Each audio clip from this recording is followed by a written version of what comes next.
اور ابھی آپ کو بتائیں کراچی میں بارش کے بعد موسم خوشگوار ہو گیا ہے، جبکہ آج جمعے کو بھی مزید بارش کا امکان ظاہر کیا جا رہا ہے۔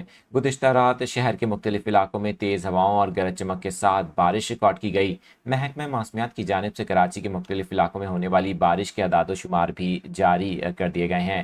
محکمہ موسمیات کے مطابق سب سے زیادہ بارش شہر میں گلشن حدید کے علاقے میں ہوئی، جہاں 17 ملی میٹر بارش ریکارڈ کی گئی۔ شارع فیصل پر 12 ملی میٹر، اولڈ سٹی ایریا میں 9 ملی میٹر، ڈیفنس فیز 2 میں 7.8 ملی میٹر، جبکہ اسی طرح ایئرپورٹ کے علاقے میں 5 ملی میٹر بارش ہوئی۔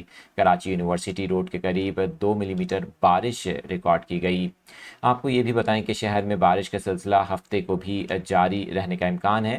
گزشتہ رات بارش کے باعث شہر کے کئی علاقے بجلی سے اچانک محروم ہو گئے، جس سے شہریوں کو مشکلات کا سامنا کرنا پڑا۔